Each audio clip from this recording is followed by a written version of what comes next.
गुरुर्ब्रह्मा गुरुर्विष्णु गुरुर्देवो महेश्वरा गुरुसाक्षात् परब्रह्मा तस्मै श्री गुरुवे नमः। नमस्ते दोस्तों, सावन का महीना चल रहा है। सब और भगवान शिव की आराधना कर रहे हैं लोग। कोई मंदिरों में जा रहे हैं, कोई जलाभिषेक कर रहे हैं। भगवान शिव को जानने के लिए हमारे सनातन साहित्य में 2 प्रमुख ग्रंथ हैं, 2 प्रमुख पुस्तकें हैं। एक है शिव पुराण और दूसरा है शिव सूत्र। शिव पुराण सभी पुराणों में सबसे महत्वपूर्ण पुराण माना जाता है। इसमें लगभग 24,000 श्लोक हैं और इसमें भगवान शिव की महिमा का वर्णन किया गया है, उनके स्वरूप का वर्णन किया गया है। शिव के बारे में जो भी चीज़ें हैं संभव है बताना, वो उसमें बताई गई हैं। लेकिन एक दूसरा ग्रंथ है शिव सूत्र।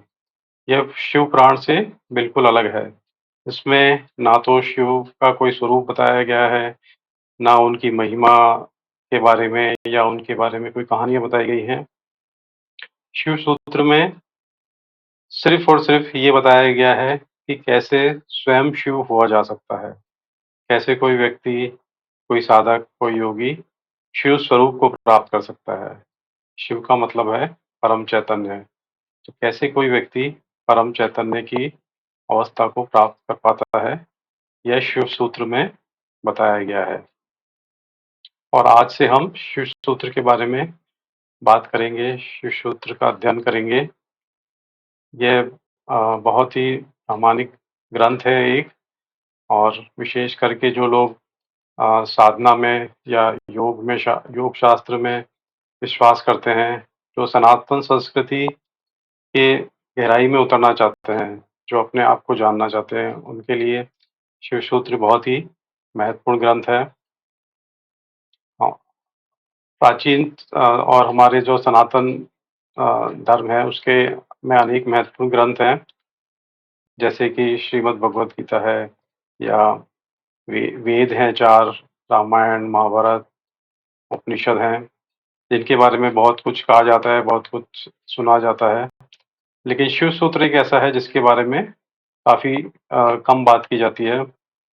कम लोग ही इसके बारे में जानते हैं, इसको पढ़ पाते हैं या कम लोग इसकी व्याख्या करते हैं। तो उसके विशेष कारण हैं।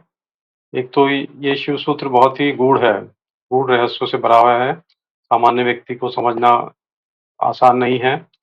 हालाँकि ये बहुत विस्तृत नहीं है, बहुत ही अ, छोटा है, संक्षिप्त है। इसमें 3 ही प्रकरण हैं, 3 ही अध्याय हैं और 77 श्लोक हैं या सूत्र हैं। तो 3 अध्याय और 77 सूत्र हैं और सूत्र भी सभी बहुत छोटे-छोटे हैं, लेकिन उनकी व्याख्या आसान नहीं है, उनको समझ पाना बहुत ही मुश्किल है। इसलिए शिव सूत्र के ऊपर बहुत कम लोगों ने चर्चा की है। उसके बारे में आप साहित्य ही पढ़ेंगे तो आपको बहुत मुश्किल से मिलेगा और बहुत कम लोगों ने उसपे टीकाएँ की हैं, और जिन्होंने टीकाएँ भी की है उन्होंने अपूर्ण टीकाएँ की हैं उसको। उन्होंने कुछ श्लोकों के बारे में, या तो पहले अध्याय जो है, पहला प्रकरण जो है, शांभव प्रकरण, उसके बारे में बताया है या उसके कुछ सूत्रों के बारे में बताया है। लेकिन सभी तीनों अध्यायों के बारे में और हर सूत्र के बारे में बहुत ही संभवतः ही किसी ने विस्तार से और सही तरीके से लिखा होगा। और चूँकि ये सूत्र बहुत ही गूढ़ हैं और उसमें गूढ़ रहस्य छिपा हुआ है, इस कारण से व्याख्याओं में भी अनेक भेद मिल सकते हैं। तो मेरा प्रयास ये रहेगा कि हम इन शिव शिव सूत्रों को एक-एक सूत्र के ऊपर हम उनका अध्ययन करें और उसको मौलिक रूप में जो सूत्र है, उसको उसी रूप में जानने का प्रयास करें। वैसे तो जैसे शिव अनंत हैं, वैसे ही शिव सूत्र भी अनंत है, अनादि है, उनका कोई समय नहीं है। और इस तरह की जो सूत्र होते हैं वो समय-समय पे मनुष्य जाति में किसी पहुँचे हुए साधक के अंदर उतरते हैं। तो इसलिए शिव सूत्र का काल जो बताया जाता है, वो कहा जाता है कि ये 9वीं सदी में ऋषि वसुगुप्त थे। उन्हें साधना के दौरान ये सूत्र उनके भीतर उतरे थे। उन्हें इन सूत्रों का ज्ञान हुआ था गहरी साधना के अंदर।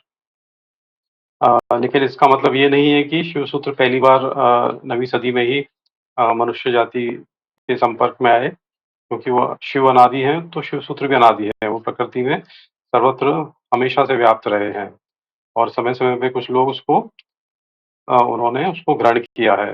ये सभी प्रकार के जो हमारी सनातन धर्म के जो ग्रंथ हैं, भले ही वे 4 वेद हो या पतंजलि का योग सूत्र हो, श्रीमद् भगवद गीता हो, ये इन सब का अवतरण इसी तरह से हुआ है। इन सभी ग्रंथों का कोई आदि अनादि नहीं है, कोई अंत नहीं है।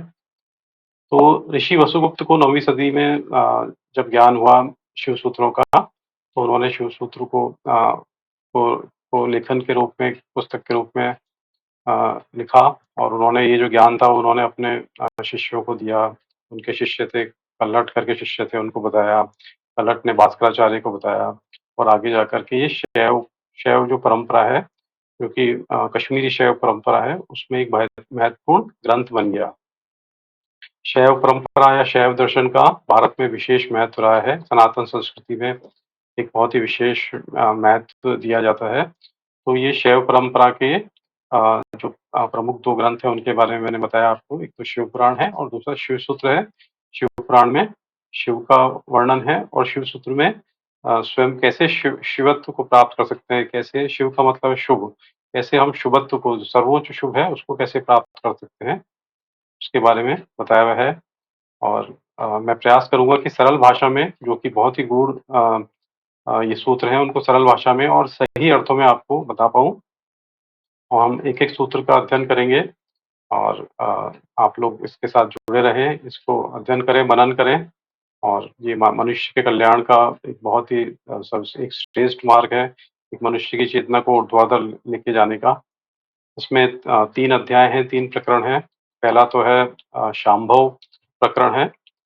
ये शांभव प्रकरण जो है वो जो पहुँचे हुए योगी होते हैं, उनके बारे में उसका वर्णन किया गया है। कुछ सूत्र दिए गए हैं, कुछ फ़ॉर्मूले हैं, जो बताते हैं कि कैसे उस स्थिति तक पहुँचते हैं और उसके बाद में फिर उन पहुँचे हुए योगियों की स्थिति के बारे में वो कैसे वो क्या-क्या चीज़ कर सकते हैं, है ना? कैसे वो सृष्टि पे नियंत्रण स्थापित करते हैं, वो सब चीज़ें उसमें बताई गई हैं। दूसरा जो है वो शाक्त प्रकरण है, शाक्त अध्याय है, उसके अंदर मध्यम कोटि के जो साधक है, योगी हैं, उनके बारे में बता रखा है कि कैसे वो मंत्र को सिद्ध कर सकते हैं, कैसे चित्त ही उनका मंत्र बन जाता है। और तीसरा जो अध्याय है वो है आणव प्रकरण या आणव अध्याय। इसमें सामान्य योगियों के लिए कुछ महत्वपूर्ण सूत्र दिए गए हैं, आत्मा क्या है और इस तरह से माया क्या है, वो सब चीज़ें बताई गई हैं। अ, सामान्यतः हम देखते हैं कि किसी कोई भी पुस्तक होती है, कोई भी ग्रंथ होता है, तो उसमें पहले जो है सरल चीज़ें बताए जाते हैं, बाद में फिर कठिन चीज़ें और आगे की विस्तार की ओर लेके जाते हैं। हम स्कूल में पढ़ते हैं तो पहले हम प्राइमरी क्लास में पढ़ते हैं, फिर मिडिल क्लास में जाते हैं, फिर हायर क्लासेस में जाते हैं, देन फिर कॉलेज में जाते हैं, पीएचडी करते हैं। लेकिन शिव सूत्र में ऐसा नहीं है। शिव सूत्र में पहले जो है बहुत पहुँचे हुए योगियों की स्थिति को बताया गया है, फिर मध्यम योगियों की और फिर सामान्य योगियों की। इसीलिए ये सूत्र बहुत गूढ़ है, लेकिन जो इस इन सूत्रों को जान जाते हैं, उसका अर्थ समझ जाते हैं, उन्हें फिर और कुछ जानने की और कुछ पढ़ने की, उन्हें फिर वो क्योंकि स्वयं शिव रूप ही हो जाते हैं, वो सब आवश्यकता नहीं पड़ती है। तो मित्रों, इसके साथ ही हम शिव सूत्रों का आज से अध्ययन प्रारंभ करते हैं। हमारी ये यात्रा मंगलमय होगी, इसके लिए ईश्वर से प्रार्थना करेंगे और आप सब लोग इसके साथ जुड़े रहें। धन्यवाद।